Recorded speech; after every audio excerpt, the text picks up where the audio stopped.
Hello everyone. তো এখন আমি বর্তমানে ফার্ম গেটে আছি। তো চলো আমরা টিকিট কিভাবে কাটে সেটা দেখে আসি। সো চলে আসলাম এখন। প্রথম হচ্ছে আগে একক যাত্রীতে ক্লিক করব, তারপর কতজন যাবে সংখ্যা সিলেক্ট করব। সিলেক্ট করার পর কোন স্টেশন থেকে কোন স্টেশনে যাবে। তো বর্তমানে আমি ফার্ম গেটে আছি। তো ফার্ম গেট থেকে আমি যাব হচ্ছে মতিঝিলে যাব। তো মতিঝিলে ক্লিক করব। ক্লিক করার পর ঠিক আছেতে ক্লিক করব। তারপরে হচ্ছে ভাড়া 30 টাকা, টাকা প্রবেশ করাবো।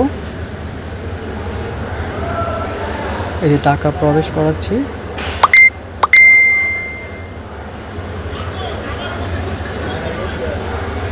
যে আমি 40 টাকা দিয়েছি, এই যে আমার টিকিট চলে এসেছে।